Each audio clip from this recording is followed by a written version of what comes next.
আজ পয়লা বৈশাখ 1433।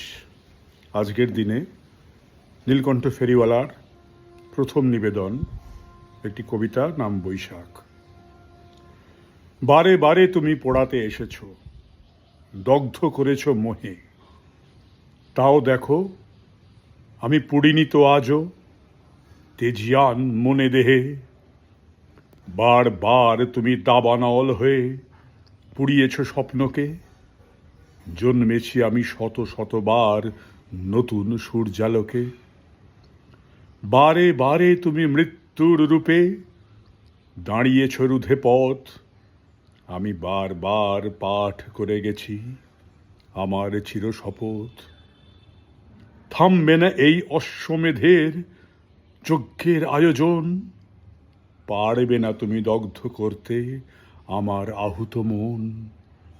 আমি পুড়ব না, ধ্বংস হব না, বাঁচব মানুষ হয়ে। বৈশাখ তুমি দগ্ধতা এনো, আমি সব যাব সয়ে।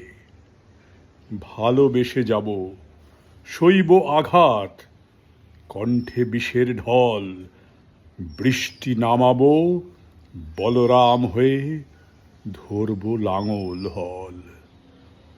চির বসন্তে বাস করি আমি, বাজাই শ্যামের বাঁশি।